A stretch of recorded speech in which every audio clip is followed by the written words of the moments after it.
സന്ധ്യയോടുള്ള പ്രേമം അയാളെ ഒരു ഭ്രാന്തനാക്കി. ഏത് വിധേനയും സന്ധ്യയെ സ്വന്തമാക്കാൻ അയാൾ തീരുമാനിച്ചു. പ്രേമം മൂത്താൽ ഭ്രാന്താകുന്നവരുണ്ട്, എന്നാൽ ചിലർക്ക് അത് പിടിച്ചു നിൽക്കുവാനുള്ള കഴിവുമുണ്ട്. ഇത് പറയുമ്പോൾ എനിക്ക് എൻ്റെ ഒരു കൂട്ടുകാരിയുടെ കഥയാണ് ഓർമ്മ വരുന്നത്. എൻ്റെ ഹാർമോണിസ്റ്റ് ശോഭന, നല്ല പാട്ടുകാരിയാണ് അവൾ. സംഗീത കോളേജിൽ പഠിച്ച് പാസ്സായവൾ.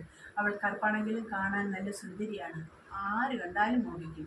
അവൾ ഒരു ദിവസം വന്നപ്പോൾ അവളെ മനസ്സിൽ കൊണ്ട് നടക്കുന്ന ഒരു പൂവാലൻ അവളുടെ പുറകെ വന്ന് പറയുകയാണ്, പാട്ടുകാരി വാ, എൻ ഹാർട്ടിലേക്ക് വാ, സീക്രട്ടായി വായേ റൂട്ടിലൂടെ വാ, പാതിരാവിൽ വീടു തേടി ഓടി വന്നിടം എൻ്റെ ഭാർഗവി, നിന്റെ അച്ഛനിപ്പോൾ ഡ്യൂട്ടിയില്ലയോ?